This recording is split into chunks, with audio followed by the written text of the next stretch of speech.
Wat ons vandag gedoen het, is ons het die studente na die venue toe gebring waar die funksie is, sodat hulle gewoond kan raak aan die opset, as ook die verhoog waarop hulle gaan stap.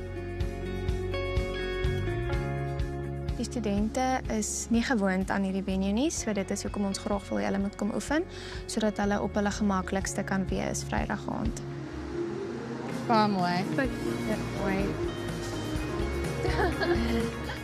Hulle almal lyk baie goed, wat ek wel agtergekom het is senuwees, so hulle doen hulle goedjies te vinnig.